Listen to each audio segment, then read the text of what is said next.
This episode is sponsored by Hero Schedule. If your department needs better scheduling software that isn't outdated, clunky, and expensive, Hero Schedule is an easy switch. It's $4 per user per month, and they give you a free 30-day trial. Get started at heroschedule.com and click on Try Hero Schedule. All right, I'm really excited to share with you the new Blue Grit Police Testing and Hiring Guide that's live on the website. Really, this is the culmination of everything I've learned about police testing from the time I came in myself and had to figure out trial by fire what it was that agencies wanted, at the same time how to showcase my best version of myself, right? It's not about being something that you're not, but it's about understanding each stage in the game so you can present the best way. In my guide, I go in everything about the hiring landscape right now, how to develop your mindset, what to expect, and how to show up. So it's about knowing yourself well, like identifying strengths, weaknesses, how to conceptualize this, how to articulate this, and then going into the test itself. So written, physical components, interviews, everything that we're looking for there, the background, what that entails, polygraph, psych eval, medical, what these things all are, what they're trying to yield or determine, and then how you can make sure that you are showing up to be effective so you're not wasting your time, stress, money, all the angst of waiting for this extremely long-term process to go through. So just show up the right way, your best way the first time. Again, you can find that at bluegritwellness.com. Go to the shop. So it's bluegritwellness.com/shop. Those relationships have to be there and they have to work or you're going to fail. Consider if that's internal or that's just narratives that you're accepting from others. And what can you do to shift that? The only people who will remember that you worked overtime are your kids. Welcome to Blue Grit Radio, the podcast that explores making better cops for a better community. I'm your host, Eric Tung. I've been an active police officer since 2007. We will dive into the aspects of police culture, health and wellness, leadership, and mindset.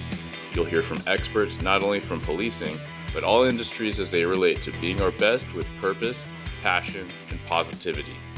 Join me as we share stories, lessons, and advice so we can all be better for ourselves, our teams, our families, and our communities. Welcome back, ladies and gentlemen, to another episode. This is your host, Eric, and today I'm joined by a leader in the region, in the nation, in policing for wellness, for leadership, for community. I'm just very excited to welcome Chief Marcia Harnden. Chief, thanks for coming on the show. Good morning. Happy New Year. Happy New Year, almost. Yeah, by the time this airs, it'll be the new year. But I want to give a shout out to Chief, first off, for giving me a lot of insight, providing mentorship, providing feedback on things, police leadership and wellness prior to this call. And it's something that is obviously front of mind, but a topic and range of topics that I've reached out to you on just to solicit feedback, especially with what I was able to read about you, what I've been able to hear about you from other cops in the region, some that have worked directly with you. And so they know what they're talking about. It's very credible information, but all to say you're doing, I suppose, from a stone's throw away across state lines, you're doing what I would say is a lot of what is necessary, what we need to be doing in policing. So I just want to say thank you for that. And I guess where this whole statement started from was thank you for joining us on New Year's Eve morning on your time off, because as we joked about, chiefs never really have any true time off. That's very true. And you're very welcome. And I appreciate the kind words. For me, it's never about, going out and seeking those kind words. It's just knowing that maybe some little nugget of my experience or my knowledge will help others. Because it's a tough job, as we all know, and making sure that we're taking care of the people that work with us and for us should be a priority. Yeah, absolutely. And we will get to all that. And by the end of this, for those that aren't familiar with you, I'm of high confidence they're going to be Googling you and finding those Police One articles about what you've been working on and what your agency and what your team have been working on. Because that's one thing I appreciate from our conversation prior to this recording was you were quick, like most good leaders, to recognize it's not just you alone, but it takes that team, folks leading alongside and leading up, and also that followership, because what good are your awesome ideas if no one's bought into them and not doing them? Yeah, absolutely. I may set the tone or have a good idea of where we want to go, but unless I have people bought in and interested and invested, I'm going to struggle. And so very blessed. I have a fantastic leadership group from first level leaders all the way up, and I have some informal leaders within the agency that have bought in and have really embraced the initiatives, and I just sit back and watch them do good work now. So that is a really good thing to see, and I have to support their ideas as well. So I may have some ideas that of the direction we want to go, leadership wise or wellness wise, but in the end, it's about them, not about me. And so allowing them to steer that ship, so to speak, and come up with ideas. And the other thing is we're not afraid to try, and we're not afraid to fail. I think that if you're so focused on failing, then sometimes that blocks you from even putting forth that initial effort to try. Yeah. Yeah. Something you said right there about it's not really about you, it's for them anyway. And I see that so many times in really any aspect of leadership, right? I think generally it's coming from a really good place and space and perspective. But oftentimes what we lose is that literal translation, right? So a police leader wants their troops to do X, Y, Z. And it might be a sergeant, it might be a first line. And they're bringing in their own context from when they did the job or what they perceive at their current station. However, when it falls through, I feel like it's generally just a lack of communication, maybe to find that alignment, because it's generally coming from a good place. Do you have thoughts on how to help iron that out for those that are feeling like they're on a disconnect with their team? A lot of communication, a lot of listening. As you come in, obviously I came from Bellevue PD down to Albany. Albany is about half the size, maybe even a third of the size, because Bellevue's grown so quickly. Is I didn't want to be that chief that says, well, when I was at Bellevue, we did this and this and this. Yeah. There are times and places where maybe there's an alternative in the way we do things, but I don't want to ever be that one who says, well, when I was here, we did this. And so you have to listen and do a lot of listening. That's going to build that rapport and that trust. You also have to, again, just like with wellness, you have to be willing to try things and be invested in what the troops and what the other leaders want to bring to the table. If you don't do that and you shut yourself off and you just take the path that you're committed to and not be willing to try something else, that's going to kind of create an obstacle between just the basic level of trust. I think I've built, and you see the comments when you post this with folks, I think I've built a good reputation with my leadership team, which has transitioned of late because we've had some retirements, that they can come and push back and they can come and ask questions, or why are we doing this, or have we thought about doing it this way? There's that level of trust, and that takes time to build, and you have to continually invest in it. There will be times when we make mistakes, and we even at the top layer, it's really important that you own your mistakes and you apologize when you should, and that'll help build that trust up, because if they don't trust you, they're not going to necessarily buy in or be willing to take those chances and try things. No, I love that.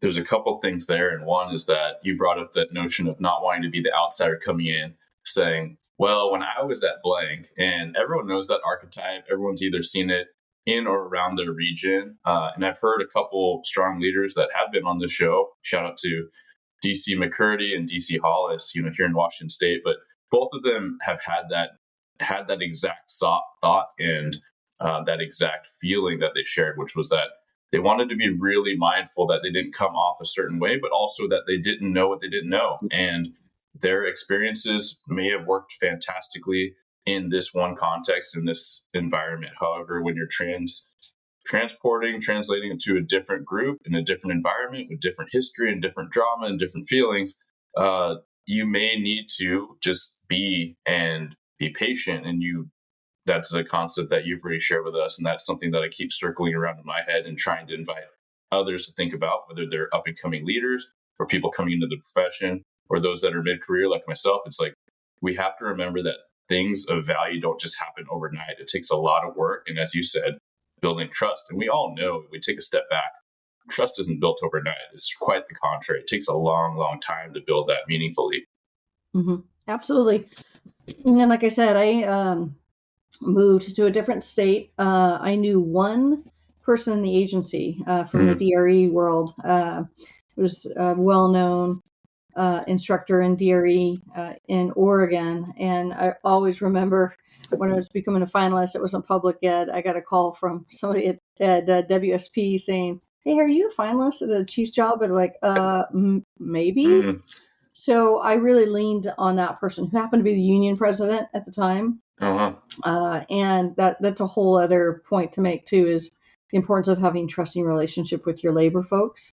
Mm-hmm. Because when you do try to make some changes, you need them bought in, and be able to work through disagreements without it becoming an official grievance or something like that. Robert Hayes was the sergeant and union president at the time, and really leaned on him a lot, kind of keep me on track or have discussions. And I wasn't afraid to say, "Hey, how am I doing?" Because when the chief comes downstairs and say, "What do you think?" or they're always going to say, "Oh yeah, no, it's fine."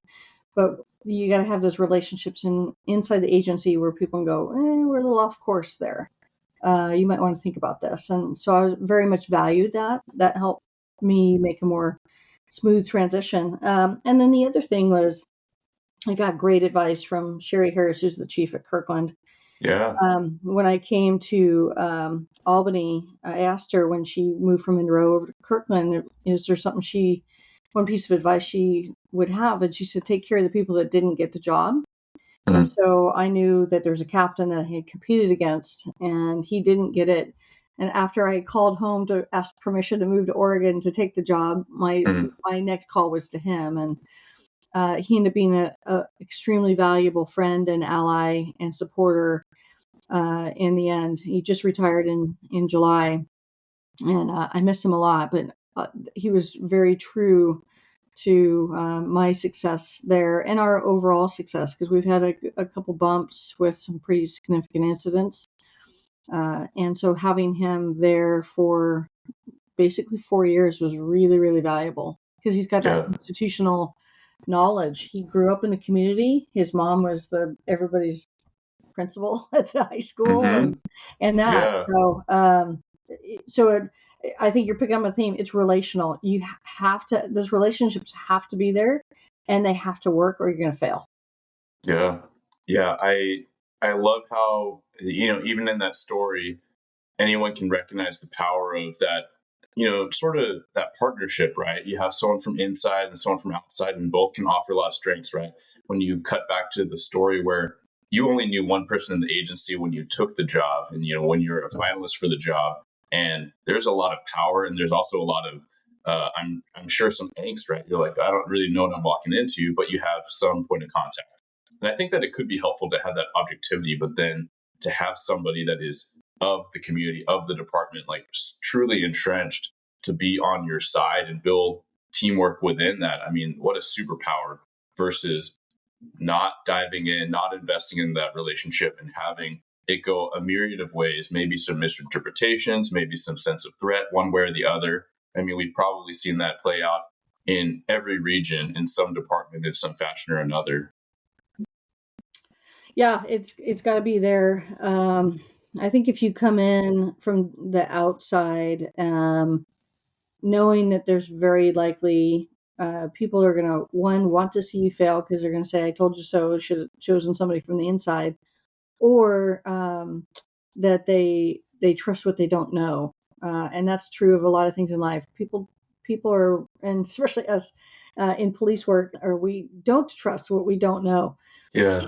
And so being available and visible and being real is really key. And I'm a medium-sized department of 100 employees, so making sure that you're very visible, especially in the beginning, but on an ongoing basis is really important. Yeah, absolutely.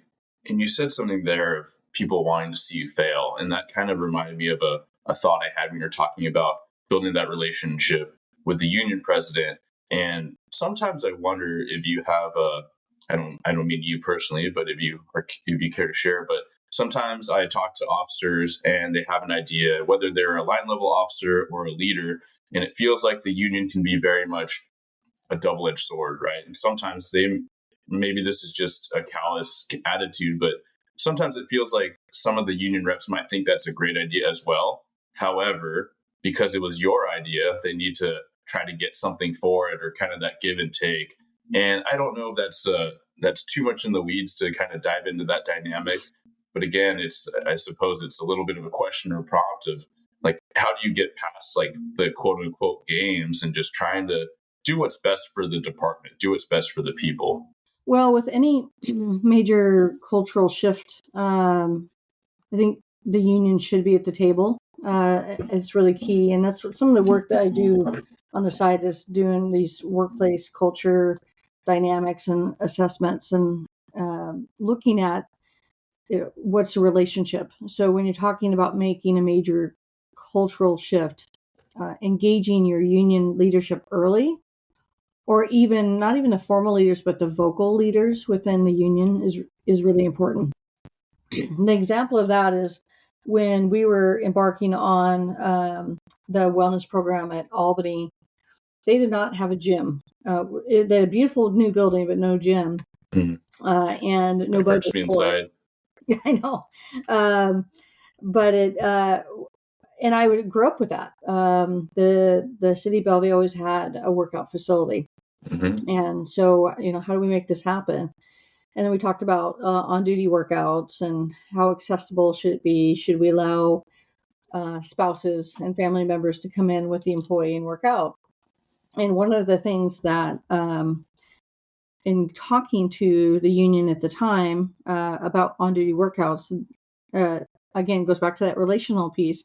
They said, don't put it in the contract, put it in policy, and extend it to every employee. And that was their advice to me. And that is in our policy. It's not a union. It's nowhere captured in the CBA at all.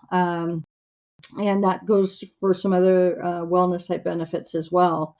Now, if the person follows me as chief tries to eliminate it, they might get some pushback from the union. Hey, you're changing a working condition. But their intention behind that statement was, if we're really serious about wellness and really serious about enhancing our culture, then make it a part of our policy structure, not a part of a contract. Because that's the game, the give and take. We'll give you on-duty workouts, but what are you going to give us? Yeah. No, if we're really invested in it, you have to make it a part of the agency structure. Yeah, I love that. Whether it's that or some other aspects of shaping culture, I've had those continual conversations with some different bosses and mentors through the years. Of I think my gut was, how do we get to policy? Because although policy is policy, culture is what you actually do and practice. My take was, hey, if we go to policy, if we can actually change it in policy, then we really legitimize and officialize it. And then it becomes about the next people, right? Like whoever's running this side of the house or this little unit or this division, well, you do have to make an intentional effort to change it or revert it, or however you want to put it. So that is really helpful to hear for those that are, in the mix and trying to make some changes, whether it's wellness specifically or another aspect of the job. Yeah. And going back to culture for a second, Minneapolis had a policy an intervention policy, but they didn't have a culture to support intervention. Yep. And so we can have all the policies in the world, but if we don't have a culture that supports it and embraces it and practices it, then we're not doing it quite right. And so making sure that the culture, which is your written values, which in this case would also be policies, your unwritten social norms. So what are the customs of the agency?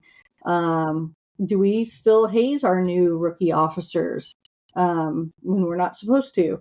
Those kind of things. Those are the unwritten values. And then that coupled with behavior makes up your culture. And so policies, so many times I get a little frustrated with fellow leaders where they go, well, we'll have a policy on it.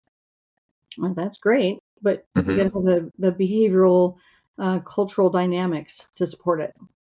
Yeah, that's really well broken down, Chief, because essentially policy is what you're supposed to do, but then culture is like what you're actually doing, perhaps, right? Mm-hmm. And so Mm-hmm. oftentimes, and even in really, I suppose, really mundane, innocent ways. I remember being in field training, and I wasn't at the very beginning. I was kind of midway through as a student, and I just had a random question, and I had no idea it had to do with policy or be written out. But I was just like, "Hey, is this more of a courtesy thing that we do, or for each other, or is this something that we're like? Is this a hard and fast rule?" And my FTO turned to me just dryly and said, "Well, what does policy say?" But the point is, I was halfway through my field training. I'd been there a couple months. I didn't have a sense of what the answer was because I wasn't seeing it uniformly. So, not to disparage that FTO, he's grown a lot as a leader at this point, but it didn't really provide me much context. It really, I suppose, the question really underlined the fact that it needed to be a more, I suppose, fleshed out answer because it wasn't readily available for the naked eye of someone that was even in the agency. Yeah. Again, I think most of what happens in our culture, if you think about it, when you come in on a daily basis, those institutional norms or those behaviors or those social norms really are probably more dominant than policy. Mm-hmm. Yeah, really well put. So, Chief, you made mention of Chief Sherry Harris. Shout out to Chief Harris. She actually, at the time of this recording, she was on a leadership panel that just aired, I believe, a day ago. So, Nice. much respect to Chief Harris. So that does bring us back. We've talked about your roots in Bellevue, but I just kind of got on the train of talking about all these concepts. I do want to rewind back to your start in law enforcement. Like, what brought you in? What was the driving purpose? And tell us a little bit about the beginning of your career. It's interesting. I was always interested in law enforcement. I was a explorer with Bellevue. But honestly, when I went to the University of Washington, which is the best university on the planet, by the way, Go Dogs. Yeah. I was headed down the teaching realm. I have a degree in history and speech communications, and I thought it was too small. I'm only 5'3", and didn't think, it's a confidence thing. Small. I was in very good shape. I've played sports and soccer pretty much my entire life. So I knew, physically I was in good shape. I was very small. So that kept that game of talking myself out of doing the job. I had some really good mentors at the Redmond Police Department because I worked at the Sears store, which is now gone, but worked there in retail. Yeah. And then moved over into loss prevention just because I had a kind of a good read on people and behaviors and things like that. And so they mentored me a lot. I spent about 3 years in loss prevention at that Sears store. And while I was going to school at UW, and they really mentored me. But it was also very telling at the time. They said, "You really can do this job, just don't apply for us," which told me some cultural things were going on at the time. So took some chances, passed some tests, got a couple job offers. But I grew up in Bellevue, went to high school there. My parents still lived there. I was able to live at home with them and go across the bridge to school. And then applied to Bellevue in 92, got hired in 93. And here I am almost 32 years later. So I'm very grateful for my time at Bellevue. I got to experience and do a lot. Still very close friends with many people, though, with those who are still working, not retired. I seem to be the only one left. But something had shifted in 2018, 19-ish. And so I was going to either exit there or go someplace else. And kind of on a whim, and some folks had shared a job posting for Albany, one of which was, I knew friends. I knew the boss there at Albany, the city manager. He's fantastic to work for. He'd worked at the city of Bothell. And so I called Chief Carol Cummings and Mike Johnson, who's a captain up there, and said, "Hey, what do you guys know about Peter, the city manager?" And he's a fantastic leader. He's great to work for. And in Carol's case, she goes, "I'm going to call him right now and tell him to hire you." So I'm like, "Oh." let me apply first. So I did, and went through the competition and the various rounds of interview and evaluation, and came out number one. So, and yeah, looking back on it, it was a scary move. All I knew was Bellevue in the Seattle area, but I have absolutely no regrets. The people, the city, at the department are fantastic human beings. And I mean, we entered one of the darkest times for policing and just in general with COVID, Yeah. and they have just stayed strong through the whole thing. I'm very grateful for that. Next month will be 5 years down here. Wow. Well, congrats. What a story. Was that the Sears on 148th? Yeah. Yeah. That's Bellevue, right? Is that Redmond proper? Or at the Fred time? Meyer, yeah, the Fred Meyer across the street is in Bellevue, and the Sears store is in Redmond. So it's Aha. just a little bit of a kind of a peninsula of Redmond that comes south Mm-hmm. of Highway 520. And Yeah. yeah, you Yeah. ran across the street, you were in Bellevue, but the store itself is in Redmond. Mm-hmm. Yeah. Okay. Yeah. Definitely familiar with that area coming up. So, no, thank you for sharing that, Chief. And it takes a lot to leave, especially in a leadership position. And if you feel comfortable, I was curious, what are some of the things that prompted you to look at that? As you said, it's kind of a scary jump. And, I myself was really close to leaving my agency for a host of reasons, but I'm really glad I stayed. And so, on kind of a counterpoint, what were some of the motivators there?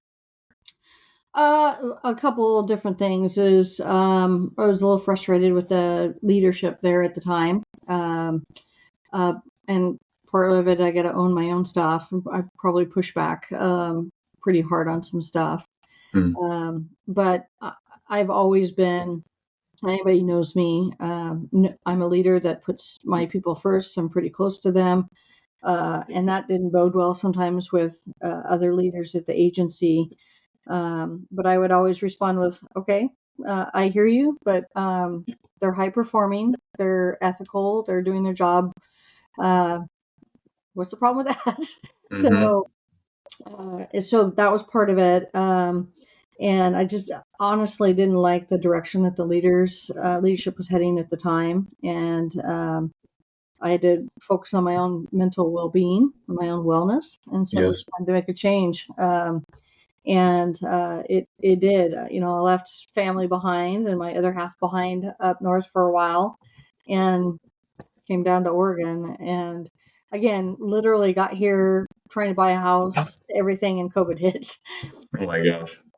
It's crazy. And then with the death of George Floyd, which upended our profession, Mm-hmm. we saw a fairly significant exodus even out of Albany, and so rebuilding that to full staffing, but the better part of the last 2 years, that takes a lot of work. It can be very tiring, but Yeah. in the end, it was about the way the culture was heading in Bellevue, and I needed to make a change, either private sector or policing, and I thought I had fuel left in the tank for policing, so here I am. Yeah. Good for you. Thank you for sharing that. I think that that's really helpful for people to hear, myself included. But I think a lot of times we have these crossroads in our careers where it might be something as simple as trying to decide whether you put in for this unit or not, or whether you can stand working for this sergeant or not. But ultimately, what I hear in that and what I take away is that you got to know what you're about. You got to know whether things are serving you or not. I Mhm. do and have made the encouragement for people to consider how they can change their environment to serve them. And that's not just their careers, but that's like their well being. So I really appreciate you highlighting that as a leader and a model to say, hey, I had to evaluate my own mental well being and didn't know whether the profession was the thing or whether it's this agency. And especially, in all the times you just outlined, right, following COVID and the death of George Floyd, I had made that recommendation for people that thought they had to leave policing.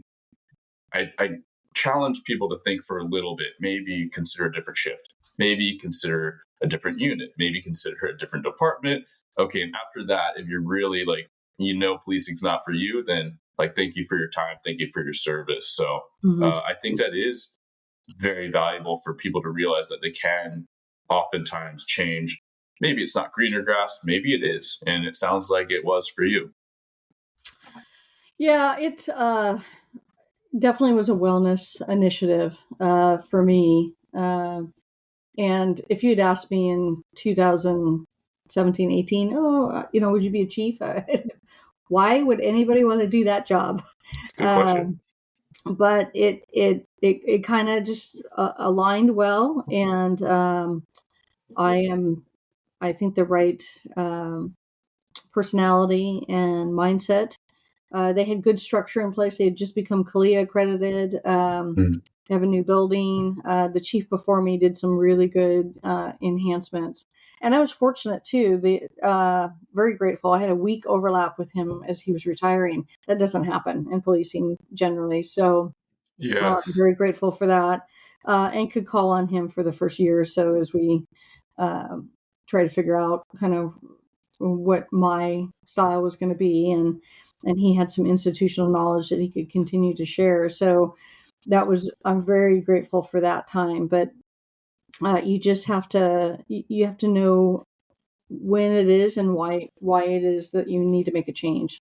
And I knew that I had to make a change. It's just what that change looked like. I didn't know. Took some chances. Was vulnerable, and was really surprised and grateful that I got picked for my very first time ever applying for a chief. So. Yeah.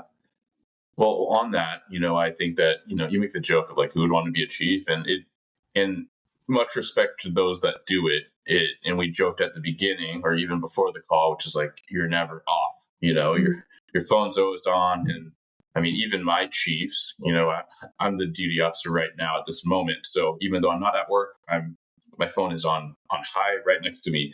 But, even at 11 at night, texting, or 2:00 in the morning texting, usually like a couple of the chiefs respond back, like copy that, or hey, thank you. And I'm like, man, you're getting up every single time to text me back on this, on this shooting or this, armed robbery or what have you. And so do you have any tips? And this, again, a little bit out of order, but do you have any tips for those that are ascending in role and responsibility, and thus their expectations are higher to show up and be on all the time? Yeah, there's a balance there for sure. So for instance, I've been off since the 24th, and it was kind of use it or lose it type of time. And that's the other thing that we find ourselves in, because we never quite, you may try to take a day off, but you end up having a meeting or something, and it's not really a day off based on how our time structure works. But it is a balance. So for the first time since the 24th, I actually took a good look at what was awaiting me on Thursday when I go back to work, just an email, but really intentionally trying to take a step back and disconnect as much as you can, knowing that you have to maybe answer a text or a phone call at 2:00 in the morning for a notification. But other than that, put the phone down if you can. So I do my best, not always perfect at it, do my best to stop checking work email after 7 p.m. and then not check it for the first hour that I get up, or if it's a work day, check it when I get in, just because that just gives a little bit of time to unplug. And I'm very protective of sleep as well. And you're not going to be protective of your sleep if you're constantly checking your phone. If it's important, they'll call you or they'll text you. Email is not a priority. And sometimes you have to train people that email is not a priority. If it's important to call or text, but if it's an email, I may not respond. Yeah. So, and if you probably got my out of office notice when you send me this reminder, and I will never say I won't respond, but I'll be delayed in responding, and it's your time. You don't ever get that time back. And I always remember a FBI leader class I took in DuPont, and it's retired Chief Boggs, and that stuck with me, is if you're up sending emails at 2:00 in the morning, you're setting that expectation with your staff, and that's not a healthy expectation. Yeah. So use the tools you have to delay it. If you have to get it written down or typed up, put a delay send on it. But if you're sending emails at 2:00 in the morning, are you setting the tone for your staff that they have to respond? And so, again, yeah, you're always on. It's not uncommon. Even yesterday, I get a text from a city councilor down here saying, well, in this case, you want to deliver cake to the PD, but they'll call with a question or a text, and so you are available. If you're really disconnecting, going to Hawaii or something like that, put some parameters around it. The first hour of the day with coffee, you're going to check email and check in. But you also have to have really good expectations of those acting in your charge while you're on, as what you need from them. And I'm blessed to have 2 great captains that they know when to call and when not to call. What's an email, what's a phone call, and that kind of thing. And so we're a very busy city down here because we're right along Interstate 5, but generally we're all pretty protective of our time, and making sure that you're leaving the office when you need to leave the office, so you're trying to get that time at home. And then there's a saying I use in some of the leadership classes that I teach that says the only people who will remember that you worked overtime are your kids. They just won't remember that. So make sure that you're taking time to go to those family dinners, go to those sporting events, and getting out doing something for you that refills your own bucket of energy. That's really important. Yeah. No, I appreciate all those personal things. Those are all things that are on my list that I wanted to get at. So I'm glad we got them knocked out. But in that, I really want people to focus in on the fact that, we're here talking to Chief Harnden about wellness for the agency, but so much more impactful when you hear it from the top cop saying that these are things that I've worked on and I'm working on, and these are important to me, and just to prioritize sleep. In my early 20s, I would have said, no, gym's most important. And now you're right on the precipice of 40. I'm saying I was wrong. It was sleep. You need sleep. And then also I love the nod on something as simple as emails, because I'll submit a couple arguments. One is that, as you've already outlined, and I'll extend that as well, which is that if you're always available to everybody, then you're actually you're not most effective. Right. So you are creating that culture, which is maybe counter to what you want. Maybe it is what you want, but then you're also diluting the efficacy if you're on your phone just responding, with thumb clicks, rather than thinking about what the thing is. If it's not timely, then you don't need to do it, right? And if it is timely, then maybe a thumb response is not the best method, right? Maybe if it is timely, it is important enough that you either pick up the phone, you have the call, or you sit down at a desk and you flesh out some ideas and reference some things.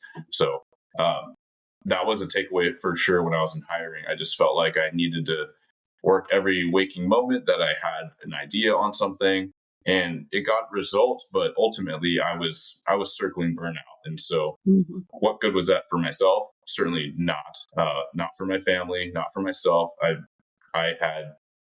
even had some resentment when I'd got more projects. That was absolutely not the fault of my agency.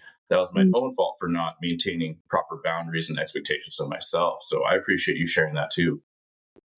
Yeah, I think we set the example. I can preach wellness, but if I'm not practicing it, then I'm sending a counter message. Really important that we set the example so often. And the other thing I think we talked about last time on the phone is we're leaning into treating wellness as a checkbox item in our agencies rather than a cultural investment. And when you really invest in your staff and their well-being, and that this is a very fun job, we take our work seriously, but not ourselves, and just really kind of set that tone. It is a fantastic recruiting tool. And we have found that, and I had apologized to a local sheriff of a nearby county, because soon to be will hire 7 people from his agency. Mhm. And I said, hey, we're not trained to steal your folks. And these are corrections people moving over into law enforcement. And he said, no, don't apologize. You're obviously doing something right, and we need to do some things better. Yeah. And so that culture, that investment in our folks, from top all the way to the bottom, is really key, because it is that's not why we did it, but that is the benefit of it, is that it's been a great recruiting tool. And particularly, we're having a lot of luck recruiting women to our agency as well. And so and I could talk about how we know that we're doing well in that regard, as far as Mhm. a very welcoming culture, because we ask, and then we act on it. Yeah. We're Well, gonna shout out to that local sheriff for flipping the mirror back, and I would say there's every opportunity to write that off and be like, oh, like of course a lot of people come to corrections and they want to get to law enforcement and no change needed here, but even for the sheriff to say, we got some things to work on. Like that's powerful, and I think that's the stuff we need to drive towards. I appreciate you bringing up, women in law enforcement. It has been a much more relevant conversation in the last few years, and 30 by 30. And I can't help but to think that there's a residual of, what you put out is what you attract. And so when you're attracting, or I suppose when you are a woman that's at the top position in law enforcement, that could have some overt or sub kind of, I suppose, like underlying draw for other women that want to come to policing, as well as all the things that we talked about today. But yeah, what are some other things that have come up for you that you recognize have helped in success with that? Well, again, we ask. Part of our it's intentionally done. But part of our kind of internal look at the direction we're heading as far as our strategic planning. And everybody rolls their eyes when we talk about strategic planning, but we actually really look at it from hey, where do we want to be, and what's our road to get there? It's really our map to do that.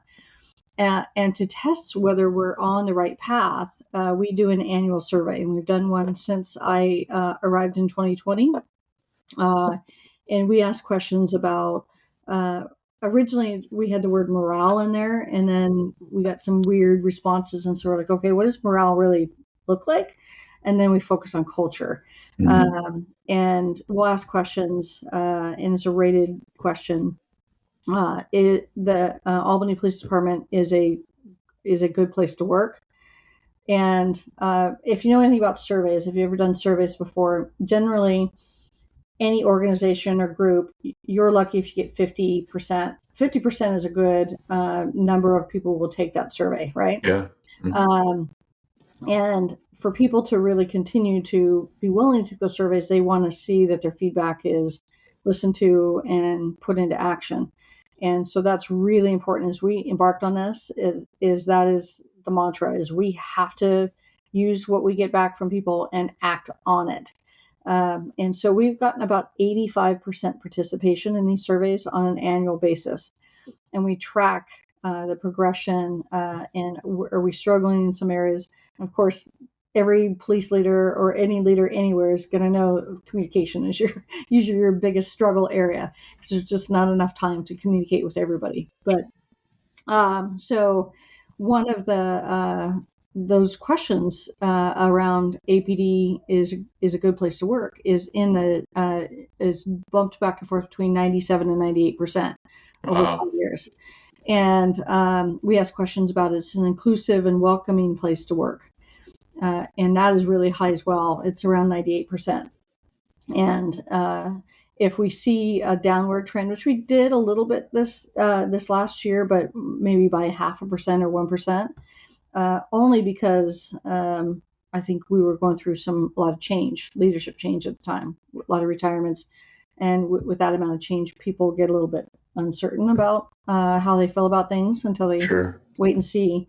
But I think that has helped a lot. We're sitting around 22% female staff, female sworn staff at the moment. Our top 3 candidates in our next round of hiring are all female. And when we entered the 30 by 30 initiative through IACP, I had a female officer come in and say, "Why are we doing this? This feels very much like being a token, that kind of thing." I said, "You know what? Absolutely, I hear you. Been doing this for 30 years, and I certainly have felt that over the years. But I will never hire somebody that is not, one, fit to do the job, and two, fit for our culture." And that she left feeling much better about it, and knowing that we're hiring good people. But something is attracting them, and I think it's because through our social media and through our interactions, they're seeing somebody that looks like them in a uniform, and they really enjoy the job. We have a good reputation of taking care of our people, and that brings people to you. Yeah, that's a big thing. Representation is a big thing, whether we recognize it or not. I recall a very similar engagement where I appreciate you sharing that, because props to that officer for voicing her concern and opinion. And I had the same thing when I was in recruiting. We came on with a 30 by 30, and our membership did see a lot of female applicants coming in. And a lot of that was engagement. We had female officers that were engaging in events and being points of contact for recruiting, answering questions, all these things. But at the same time, I suppose the only perspective I can offer is being a minority male and saying, okay, could I have that adverse reaction of all of a sudden people are like, hey, we're going to go 10% Asian by whatever year. I might have that reaction, be like, okay, why are we so focused on this thing? However, I do recognize that we don't have a whole lot of Asian cops. At the same time, I do have personal experiences where candidates from different races have approached me and thought it was really cool that I'm not white and I have some sort of supervisory rank. I didn't really perceive that, but it meant something to them, and it inspired something in them that they could now see themselves doing this job in a different way, or potentially leading at some point because they are a minority or a minority male. So I only offer that because in my experience in hiring, I totally hear when officers are apprehensive towards something like that. But at the same time, I saw such a positive engagement from candidates, male and female, when they were talking about who we were trying to engage. And for sure, I think the important thing is we can ensure that it's not like a quota hire when you ensure your standards and validate that by who you're bringing in, the quality of candidates that you're bringing in. Yeah, absolutely. Again, we should reflect the community that we serve, and we're 51% female in some communities. So I would love to get that. I don't think we're going to get there, not in my career anyway. But I do know that in my experience, the reasons why you attract more women to policing are valid. The use of force is lower with female officers, and the emotional intelligence tends to be more established and more quickly established earlier in their 20s than their male counterparts. Not to say that doesn't happen with the male counterparts, but I think that just having that balance there is really important. And then also, if we're dealing with crimes of sexual assault and not having a female present for the investigation team is really key. We two of our detectives are female. They do a lot of that work. It's hard work. It is really taxing to them, but they have such a good rapport. And if you have a victim of a very serious assault, sometimes they're not going to want to talk to a male detective. And so there's a lot of good reasons to do it, but you don't want to do it just for the sake of the numbers. And that's not a good place to be. And the other thing too, just in general in law enforcement, don't hire people just because you need butts in the seat.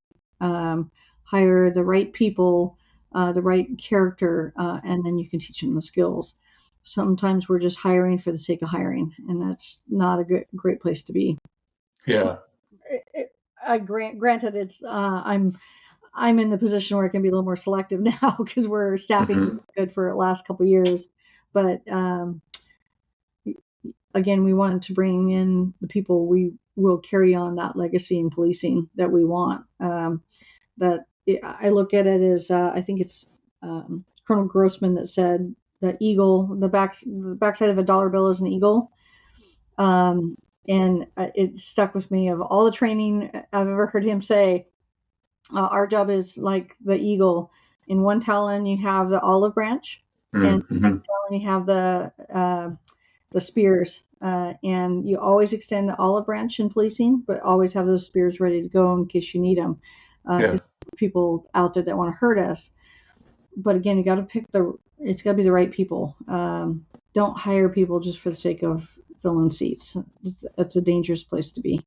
Yeah, I love that, and we could spiderweb all kinds of directions, but I do want to circle back and say, like, hey, it's I appreciate you acknowledging the populace of women in the country when we were facing the worst attrition and the worst staffing crisis, and we got to look at, hey, who's the majority or who's a prevalent portion of the population that's underrepresented? Why would you not engage those folks? And even from your origin story of wondering if you were big enough or strong enough or what have you at a shorter stature, it brings it close to home. Like, I have there's a member of the family, the extended family, that wonders if she's big enough, right, for law enforcement, and she's already in dispatch. And so, my response to her is like, do you think you're big enough? Do you think you're strong enough? And why not? And is it something innate in you? Like, do you think that you can handle it?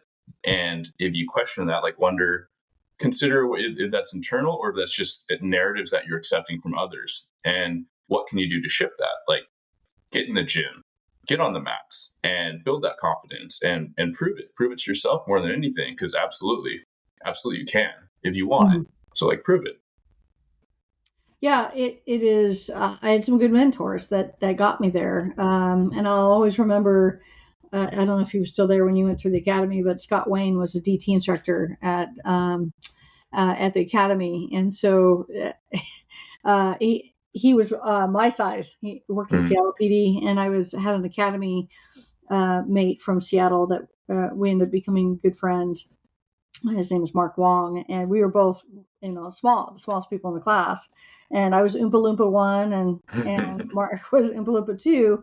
But one of the things that Scott always told me is that, yes, you're going to go through DT, and they're going to teach you the wristy twisties and this, but I'm not going to be able to grab a 6'6" guy and and flip him over my back, so to speak. I got to fight with the tools I have.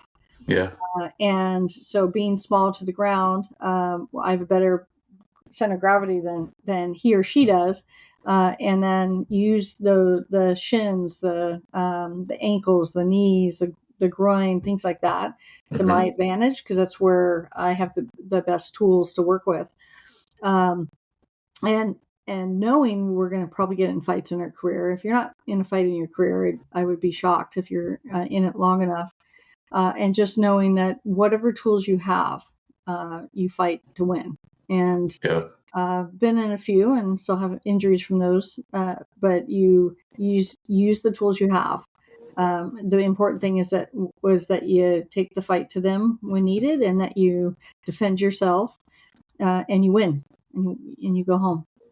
Yeah, I love that. I mean, we've all seen enough use of force from all over the country through the decades of, let's say, guys that look big enough, but they're not winning the fight, right? And then we see guys and gals of smaller size, but of clearly proficient or more than proficient, maybe efficient skill and clearly mindset, that wins the day. So I love you highlighting that. Chief Harnden, I want to be mindful of your time, and I appreciate everything that you've shared with us, from leadership to wellness culture individually and for the team. We touched on a little bit, but is there anything that you leave the listeners with as far as what has helped you clearly build your own resilience and grit and resolve in this career?